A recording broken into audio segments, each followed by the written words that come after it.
candidate. Alors, il s'agit de Yannick Tanguy, qui est une graphiste indépendante qui est installée à Anglette depuis plusieurs années. Alors, quels sont les éléments phares de votre affiche? L'image principale au centre de mon affiche est une image que j'aime beaucoup. Lors des fêtes et particulièrement lors du réveil du roi Léon, les enfants sont souvent sur les épaules des parents.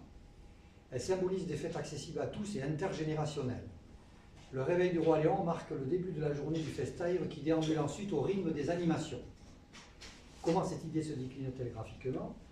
Yannick nous dit: après le réveil du roi Léon, père et fils, portant un foulard à l'effigie du roi, se dirigent vers la rue Portneuf. Elle est animée par des bandas et des groupes de musique traditionnelle, gaïta entre parenthèses, et contemporaine, un défilé de Yoal Gounak. La rue Portneuf est reconnaissable grâce à la perspective vers la cathédrale, qui est un monument architectural reconnaissable entre tous avec ses flèches de couleurs distinctes. D'autres éléments graphiques ajoutent à la reconnaissance de ces fêtes locales.